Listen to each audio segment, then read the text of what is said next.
Hello, everyone, and welcome to Is This About Business? My name is Mike Lavadorty, and I am your host. Hi, and I'm Frankie Lavedorty, your other host. And today's episode is sponsored by Wholistic Agency. And today we are joined by Daniel Lajeunesse, and he is the CTO of a company called Sarit, based out of Canada. And he's going to tell us all about himself and his business. So welcome and thank you, Daniel, for being here. Yes, thank you for Thank joining you. us. It's a pleasure. Yeah, so Sarit is a very exciting new company that is launching. Yes. Won't spoil too much, but they have some mini vehicles that really do seem very revolutionary. So, Daniel, do you want to tell us a little bit about your story and kind of how you ended up in your current role, and then just tell everyone what Sarit is? Absolutely. So about 15 years ago, I got a phone call from a headhunter who wanted to talk about telematics and wanted to see if I was interested in going in for a job interview in this new field. And to be perfectly frank, I didn't know what it was. I knew it was involving technology, automotive, and I came from a technology telecommunications background. So absolutely always willing to listen to what the opportunities are out there. So I went to that interview in Waterloo, Canada, and got the job and really was excited by the opportunity to help move them. Just this was about the time where the iPhone was coming out, and their main product was a technology to put apps onto smartphones. And at that time, it was just dumb phones, so it was really cool. But the time was come to switch, and I got into this telematics space. So I helped build the product with them, and all the way till they changed owners about probably about 7 years ago. So during that time, I helped build all of their insurance telematics, fleet telematics, all their automotive dealership products. So very much involved with the automotive space in a technology point of view. Really developed a specialty in understanding the behavior of individuals and what makes them tick and what makes them safe, what makes them a risk, and as well look at them from an individual point of view and a group point of view, like a whole city, for example. Worked with numerous projects from Boston with MIT and MassDOT and so forth to the West Coast and Washington and similar type of government slash private sector relationships. So it was really interesting. But when they changed owners, I decided to go off on my own and start a consultancy firm. During that consultancy period, I actually ended up creating a company in Mexico and a company in Canada, and really helped to move that forward. But about actually now about 4.5 years ago, I was having lunch at a restaurant not too far from me, and there was this gentleman called Frank Stronach. And I don't know if you know, but Frank Stronach was the founder, CEO, and everything having to do with Magna. Magna is one of the largest car part manufacturers, and in his retirement, decided that he was going to not alone or not just working on food, but as well he still got hooked onto the automotive space. So his concept there was, why do we have five seaters to move one person? Most rides, it's a single individual within the vehicle. There are a few exceptions to that, but most of the time it is a single person. So he decided to build what he called micromobility. Now, there is a different definition out there in the world, but to him, micromobility was a small vehicle that was meant for one person, sometimes two. So it's what they would call a 1+1. And this vehicle really allowed you to, in an urban setting, get from work to home or to school, back and forth. It's really meant for those shorter urban commutes that are in geographies that are plagued by congestion, smog, parking issues, and so forth. And if you could put the vehicle in a space that is similar to that of a bicycle, you could really create something. And that's really what we've worked on and are very close to launching. Now, talk about where we are today. So we are actually going to be launching three vehicles early next year. And there's a three-wheeler that's really meant to be like a bicycle in the safety cage, and allows you to, wherever you would ride a bike, you would ride one of these side of the road and so forth. That one's got a little bit of little bit of work to be done because we have to work with the legislative bodies and so forth. But the other two vehicles are from a category that already exists called LSV, some jurisdictions, and EV. And these just a small, 1 meter wide, so 36 inches wide, about the same size as a bike lane. But these four-wheel vehicles are full vehicles. They're very much meant for urban transportation. You drive around the city. Some of them, like one of them is a truck, so it's great for those commercial applications, last mile delivery and municipal services. So imagine a truck that's delivering your packages that is not causing traffic as they go up for a minute or two to deliver that package. You can either double park and still drive around them or squeeze in between two parked vehicles. And then we also have a vehicle version of that is meant a little bit more for consumer. Same sort of thing. It's a great solution to scoot around, probably cost you $25 a year to operate, including the hydro. But as well, just think about the parking limit, the parking simplicity to a solution like this, where four fits in a parking space. You can really grab a nice little spot in between two parked cars, or Mhm. motorcycle parking, which you're starting to see in various geographies. So it's a very much a what we believe is a modern take on some of those solutions. And maybe you've heard actually your president talk about K trucks or micro trucks lately. Same sort of thing, just a little bit smaller, meant for actual urban transportation as opposed to everywhere. But this is really something that is growing quickly in Europe, Asia, and so forth, and we're finally seeing in North America. Yeah, Very cool. very exciting. Yeah, and all the videos, I mean, we'll definitely play this at the end, but saritmobility.com, you can see all the different Thank you. videos that kind of show the different use cases of the different cars. Mhm. So what is kind of like the release timeline of the different vehicles that you guys have? Absolutely. So for the three-wheeler, I have a 3D print just to give you a little idea. So these vehicles here are actually very much ready, but we're going to launch everything at the same time. Our four-wheelers are actually ready as well. I just left the office a few minutes ago, and we have our final versions all up and running. The only thing we're working on is our final certification. Government, both of Canada and the United States, require some paperwork to be done in order to be considered a proper automotive agency. Mhm. We're going to get both countries very shortly, so we're probably by the end of February we'll be fully legal. You can buy, register, plate, insure these vehicles, and be on the road. Very exciting. That is very exciting. And they're shipped and delivered out to anywhere in North America? So we're actually still working on that aspect in Okay. terms of our go-to-market, in terms of the sale. Do we go with a commercial first or consumer or a mix of two? That is actually one of the exciting exercises that we have ahead of us in the next couple of days, right after the Christmas break, to be honest. We're really going to fine tune that. Do we go after online, or do we go after some fleet sales, or do we go after dealerships?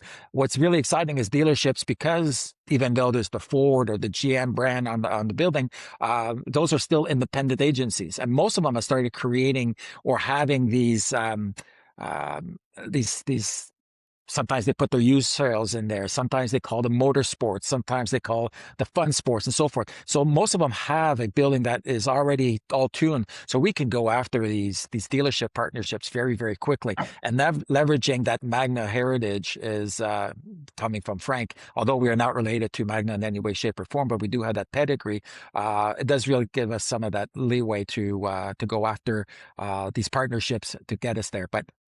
But if you're going to ask me what's the big exercise for next year, it's our commercialization. How do we go to market? And we have a lot of ideas. We're very excited. So I don't want to give too much away, but it's going to be an exciting year. Very cool. Very Well, that's cool. so And I love exciting. how you're not just coming up with an alternative solution for transportation, but for like city living, basically, because that's seems to be where we're going back to is like, more densely populated urban city, Yes. living areas and stuff where you're walkable and stuff like that. But when you do need to be mobile and go out and, do a little light shopping or delivery or running around and stuff, you would have that option where you're alleviating a lot of the parking issues and stuff that you have in these centers. I mean, even with us now and stuff, like going into our bigger cities, into town, we're finding that, if it's not a parking garage, that it's coming very limited to find street parking or any parking that's close to the venue and stuff. So I love Well, that option. absolutely. And if you're thinking about if you're a condo developer, condo developers have a huge exercise of are they close enough to public transportation? Are they downtown enough that they don't have to have as many parking spaces? Because every parking space costs, I think the last number I saw was $100,000 for every parking space to actually make it and maintain it. And some of them sell for $100,000, $250,000. So there is a lot of value to that real estate, even if it's underground, that they could use otherwise. And then, as you said, parking on the streets. Because there are a lot of development, there's a housing shortage, they're continuing to develop. There is never going to be more parking than there is today. And yesterday there was more parking than there is today. So always going to be less and less. If you look at the number of parking spots that turn into a tower, to a business, to condos, to apartments, it's because it's more valuable vertically than it is just as a parking lot. So parking is always going to be an issue. And as well, what we were very proud of is our solution integrates quite well with other forms of mass transportation. So if you wanted to take your Sarit from your condo to the mass transit, mass train, mass subway, whatever it might be, there's also a great benefit there. And working with these municipal or states or provincial agencies to do that is quite valuable, because where suburbia will continue to grow, and city will continue to grow, and the density of population, you can add highways all around the city, but you can't really add more roads in the city unless we figure out how to suspend them somehow one day. And so we really are Right. limited to the geography we have. Yeah, that is so interesting. And I think one of the things that I love so much about the whole line is you have really a vehicle for each scenario and use case. Yeah. You kind of like right out the gate. I mean, I have a background in like cycling and that kind of thing. And so I've seen and heard a lot of stories of people who were biking and, were hit by cars and things like that. So I think having that alternative along with the four-wheeler and the truck version are right out of the gate are really great, and they are designed beautifully as well. So it's a perfect scenario. And I think that you can see it used on like college campuses where, parking is always really scarce. Mhm. How important to it was you guys, or was it for you guys to kind of meet all of those use cases right out of the gate? It was extremely important because we are really trying to fill a gap between an e-bike and a small car. Mhm. And so let's start with the e-bike category. So one of the main reasons people don't, or many reasons, let's go through a few, if people don't ride their bike. It's raining, it's snowing, it's cold, I'm late for work, I don't feel safe because of the vehicles, as you mentioned. It's too hot, too cold, whatever. So Mhm. there are a number of reasons not to. And yes, there are places like the Netherlands or else that have figured that out, but we're not there yet. And Right. maybe that sense of security, that safety, the fact that you are in this protected cocoon gives you a little bit more comfort. So whether you're staying dry, whether you're staying warm, whether you're staying safe if you get butted by a vehicle, there is a lot of value there. And then on the other side, which is the alternative to small cars, people try to get some people want to get as big as possible, some want to get as small as possible. There is not really something that is taking less space uh, than the common vehicle. Yes, there are the Smart for two and so forth, but you're still taking a full space, so you're really not benefiting from the fact that you are a single person. So if you can go into that motorcycle parking spot, many jurisdictions, the motorcycle parking is free. Sometimes it's a quarter of the price. So you're reducing some of those costs. And as well, you're not moving as much metal. So the weight is way down. So as I mentioned before, many scenarios that we've calculated, the yearly cost to run one of these is like $25. So you're not moving all that metal. You're not moving all that weight. So yes, you have your other vehicle for those family events and maybe weekends and as a Canadian, putting your hockey bag in the back and going to the arena. But 9 out of 10 trips are those small trips. What was the stat? 50% of trips are less than 5 miles. Come on, you don't need a big vehicle for that. Right. Right. Using all that gas and resources for no reason to move and transport Exactly. one person. Like, I love that idea. Yeah. And as well, it can help those cities as well, because a lot of Yeah. people like I have my solutions and I can't wait to have them, but I'm going to have to go grab I forgot to get our Christmas turkey.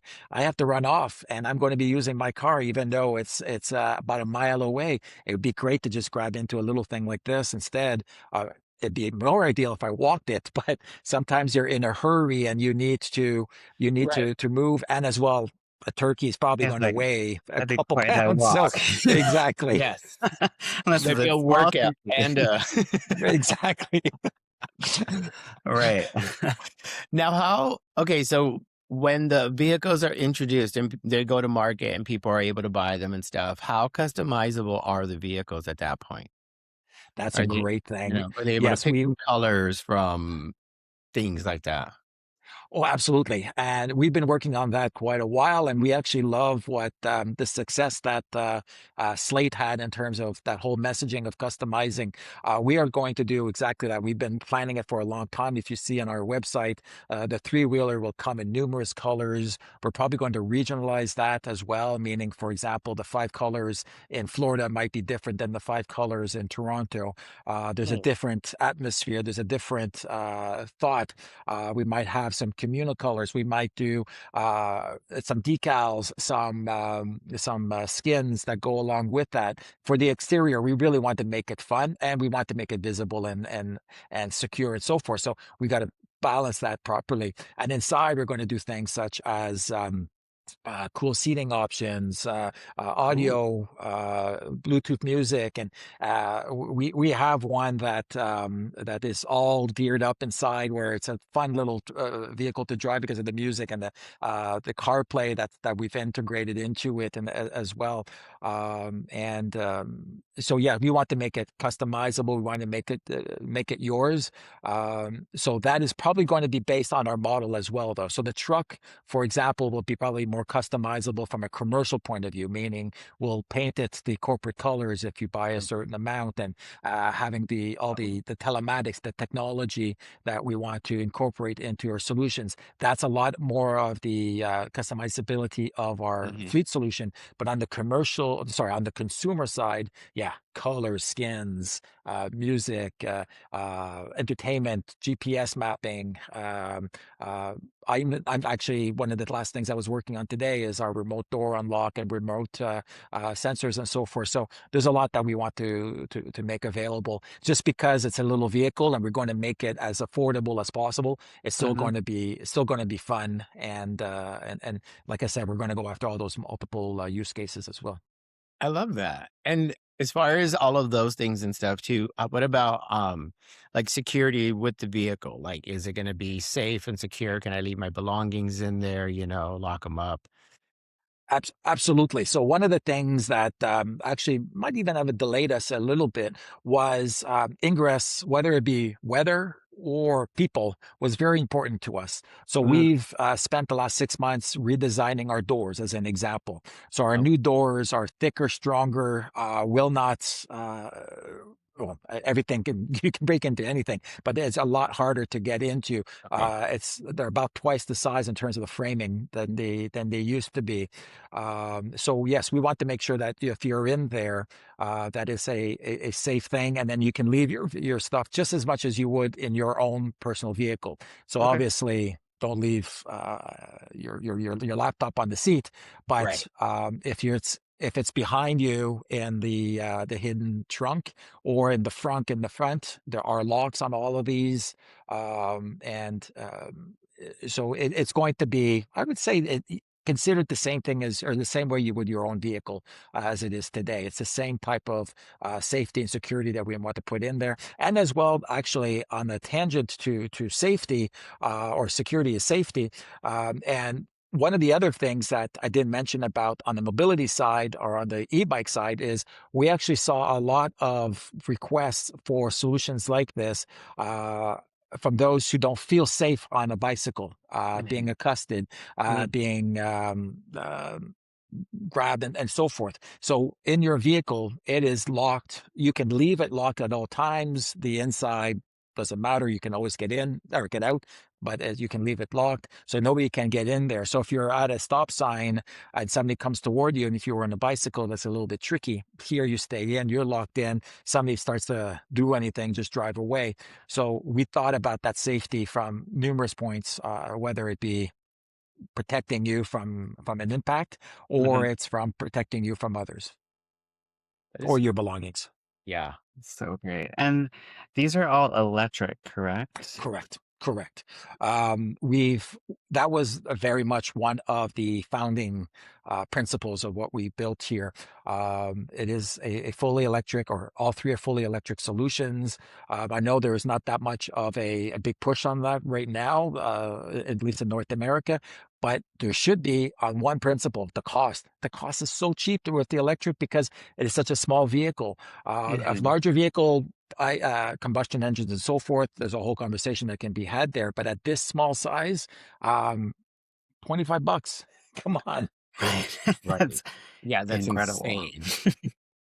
And so this wouldn't require any special hookup or adapter at your home or anything? You could just plug it in? A That's great point. So that part of that simplicity as well was whether it was electric for cost, but as well it's where you can charge it. The idea right. was to think about it the same thing as you do most of your current appliances, your phone, your watch, your laptop.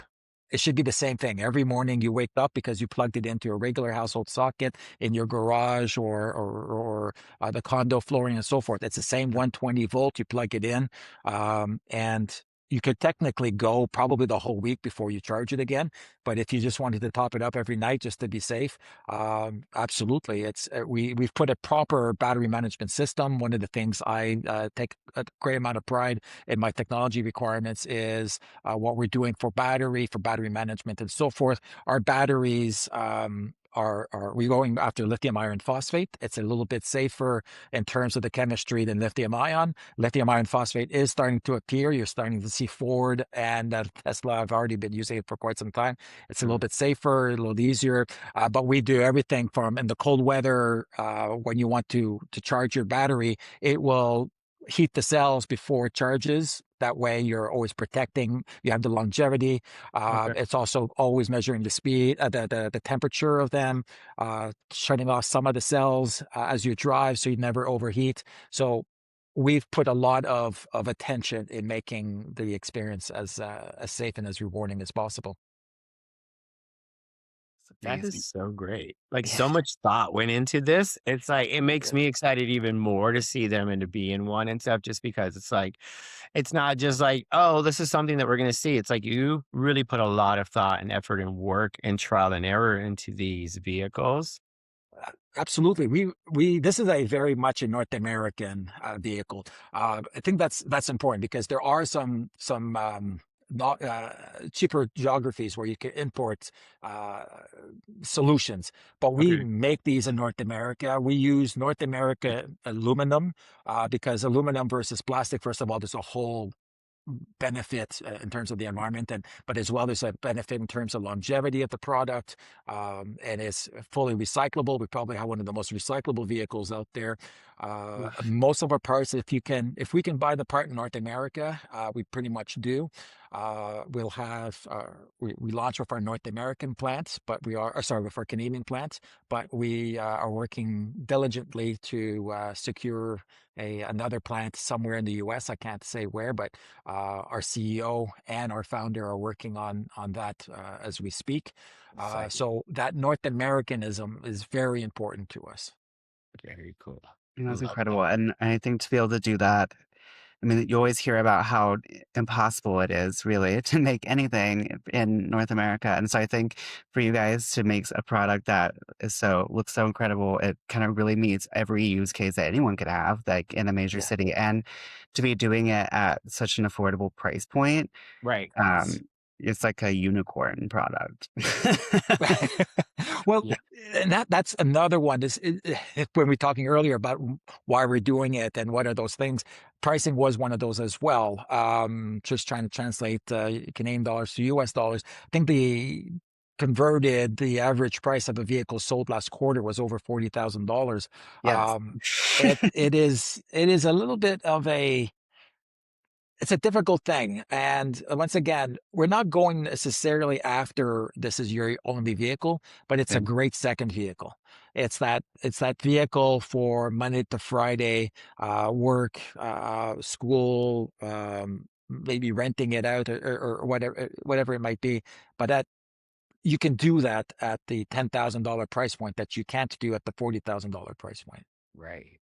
Absolutely. Yeah, and I could see this as like on the website, there's examples of like food delivery, and so I feel like Yes. that would be a really great space, and like parking enforcement and those types of, and Yes. like municipal like construction, like those types of things, because we all experience the difficulties of traffic, and like they are required, but they Yeah. do Yeah. take up space. So We have a first responder that we're trying to finalize a pilot with, because one of the issues is it doesn't matter if it's Toronto, New York, LA, Miami. Mhm. Yes, everybody will try to get out of the way, but it still takes a long time to get out of the way. When you're already in traffic, there's nowhere where to go. So they're looking at some solutions that allow you to leverage the bike lane, which some are calling it the multipurpose lane, but you can get there much safer, fast. So imagine you get into an accident and now not necessarily a full ambulance, but a first responder can show up, take care of your vitals until the actual vehicle gets there to bring it to the hospital. But there is so many of these things that if you just think smaller, or you think that one person, 1+1, because all of them you can actually fit two people, but they're like 1+1s. Yeah. There's just so many things you can do to we're not solving the world's problems, where we just want to make the world a little bit easier to live in. Right. And like in that use case, like it would literally be life saving. You know what I mean? So it's That's exactly.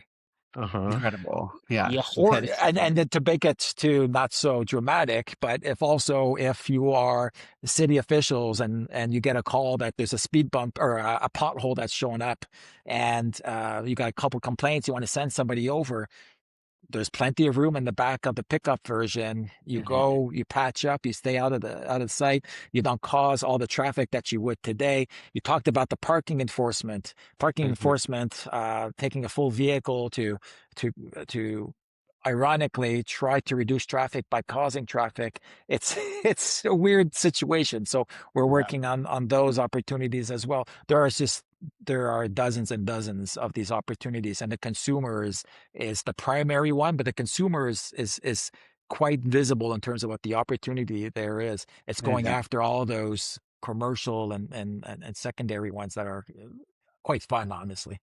Right. Yeah. It's Well, really that is incredible. exciting. Congratulations on where you are. And we are so excited to see the launch of this and where it grows and how it all develops and everything. This is Well, I just so appreciate great. it. Yes.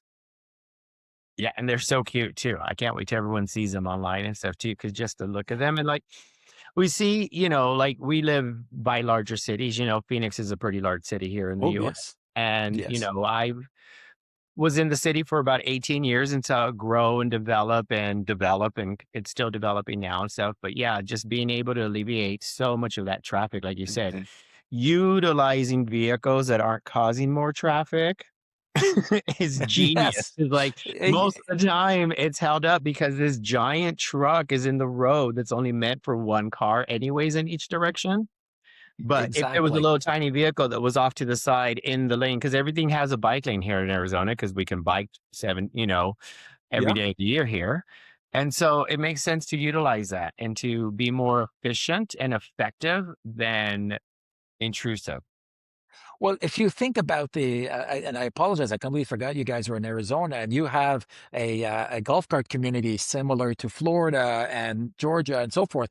I think that's a great example of what could be transposed into every other city. And obviously, we can't do the exact same thing because those were designed that way. But these are solutions that can come after the fact and operate on the existing roads, on the existing infrastructure, not having to change anything, but give you some of that. And to Mike, to your earlier point about safety on vehicles and bikes and pedestrians and so forth, every person that we take out of a vehicle and put into a Sarit makes that destination of the person that needs a car just a little bit closer because we're half the width, we're half the length, and you're traveling a little bit safer and so forth. So it, if you can't if you can't use one of our vehicles, we're going to make it better for you because every other person who gets into one who's afraid of a bicycle because of XYZ, or it's not the right time, or it's not the right solution for them, they can hop into this. Or somebody who just wants a low cost way. The younger generation doesn't care about car ownership anymore. They just care about getting from point A to point B. So let's give them something that gets them from point A to point B without having to worry about Yeah. paying for that for 8 years. Right, Did yeah. the if you go to dealerships and you try to buy a car now, there are some lease periods that are not lease periods, some finance periods that are up to 8 years. It's just crazy. It's That is something that you pay off in a year and you're good to go. Right. Yeah, and I think one of the other things too to, like, highlight was, like, the three-wheeler, if you are into, like, biking or there's that, issue of safety, these are also, like, automatic, so you're not pedaling, so if there are, endurance concerns and you're like, "Oh, it's 5, 10 miles away," and you're like, "I don't know that I wanna bike 10 miles to work," like, okay, they're all sweaty, like, this is also an alternative, I think, for that, which is really, great and makes it a lot more accessible for everyone. Yeah. We're seeing a lot of that push. There's was it England? Yes, England is pushing on some of that concept of um, if you are if you have any physical limitations, whatever they might be, you're restricted to a vehicle. And there are mobility scooters, but that's not the same thing. You're stuck on the sidewalk, and there's a perception to that. So grab Mhm. something that looks a little bit like an e-bike that allows you to go a greater distance, that allows you to go to a speed that follows that of cyclists and so forth. It just gives that freedom and that equality that is also a benefit to the community. So yeah, absolutely. There's a benefit, and we're not trying to replace anything. We're just trying to provide that option for those who don't want one or the other. There's been a hole in between, and we're just trying to create a solution that fits that. And we believe there is going to be a lot of people who want to be in the two. And nice sunny day, I take my bike. But on a colder day or a day where it gets dark after 4 o'clock and I get home, I take my Sarit and or few times because it's not I have to play with my local bylaw enforcers, but I can't wait to be able to do that more frequently. It's that Mhm. solution that fits nicely, and that Yeah. in the two-car garage, it's a perfect spot for the second vehicle. Yeah. No, I was just thinking of that as well. It's like any suburban garage, it would fit as a perfect second vehicle. And I mean, and we do have a lot of communities out here as well that aren't even just golf cart communities, but like where we live, we're in a semi-rural community that's off the highway and stuff. But once you're in the area, there's enough infrastructure and things out here. There's even a little store in the neighborhood. It would be great to be able to just zip, especially when it's one of us. It's like rather than have to take the SUV out, you just take the little vehicle out, do what you got to do, load up the back, and come back, and you're protected from the sun or whatever, which is great. Well, that's it. Most I love most that. suburban city, like my city is Aurora. That's actually where Magna's headquartered. That's where I live. It's a 50,000 occupant city, uh, Okay. maybe 45 minutes north of Toronto. Okay. But everything is here. The your Walmart, your Home Depot, your coffee shop, your school, my work. I don't need, I rarely have to leave. Excuse me, my movie theater. Everything is here. I could still take my vehicle, my secondary vehicle, my Sarit, but then when I need to go downtown or if I need to go to one of the neighboring cities or Wonderland or whatever, then I hop into my regular car. Or when I go to hockey, Right. I grab my regular car. But yeah, absolutely. Suburbia is also a great option because most suburban cities are now designed to be self-sufficient. Yeah. And I love that. And I love how you said that you're not trying to solve all the world's problems. You're just trying to make it a little easier to live in. And I think that's great. It's 'Cause it's rather than absolutely. just create something else, you're providing a solution and a remedy to something. And that is so, I think, like a fresh of breath air. I love it. I'm Yeah, excited to see them out there. And I want to try one out so bad. same. I'm excited. I, hey, I can't wait to put an actual plate on mine and drive it properly, and Right. not having asking for special permissions to test drive and so forth. So just drive it around, and honestly, I've done a lot of exercises with some of the DSP, the Amazon delivery partners, and Okay. um, you look at their delivery map. I don't know if you ever looked at it. I'll send you guys some photos after, some screenshots I took, but the delivery radius, because there's so many packages now, and that's the same is true whether it's Amazon or every other thing. It seems to be two buckets, the Uh-huh. Amazon driver and everything else driver. But those circles are so tight of where they go, and it's like if you look at how many deliveries until like I yesterday I had a delivery and I looked at the map and it says 7 deliveries, but it was only a block and a half away. So it's the same thing here is that those individuals who spend a fortune renting the vans, because they're usually sort of like a self-employed within those Mhm. agencies, so you have to bring your own vehicle. But the same thing with them, a vehicle that is just a little bit more, 14,000. You could put a full day's worth of deliveries in the back of it. You scoot around. You don't have to worry about parking. Like, Yes. where was it? New York, FedEx and DHL, I think together spend like $5 million a year on parking tickets. DHL and sorry, FedEx in one of their yearly reviews talked about, or yearly financial statements, we're talking about how the average driver in the large cities spend or waste an hour looking for parking spaces. So there's a commercial aspect to this that's very exciting as well in terms of Yeah. being able to keep vehicles from idling, from circulating, causing more Yes. traffic. When you're looking for parking, you're causing more traffic. So Right. just having that FedEx truck going in circles, it's causing problems. Imagine they can just scoot, park, go, leave, brings down the cost for us as customers because it takes less time, fewer drivers, or they can do more, et cetera, et cetera. So there are so many benefits here. And yeah, sorry, I can speak about this for hours. Sorry. Oh, I love that. No, yeah, it's so exciting, and I feel like this is such like a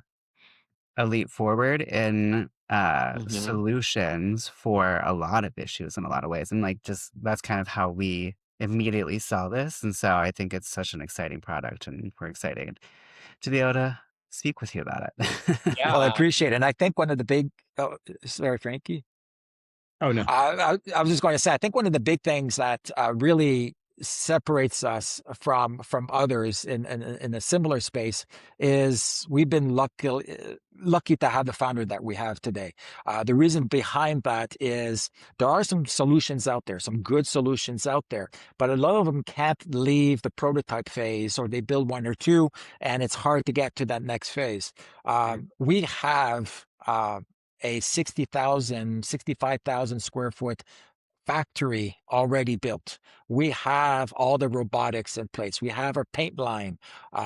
Once we are ready to go, we have that infrastructure. We can build. We already are in a position to succeed, which is quite rare and exciting in Yeah. something like this because it's not one of those sad promises that you hear about that there isn't much funding for, or you're marketing a promise. The facility is fully visible on Google Maps and our satellite images. Um, it is there. We are going to be, that's all part of the launch early next year.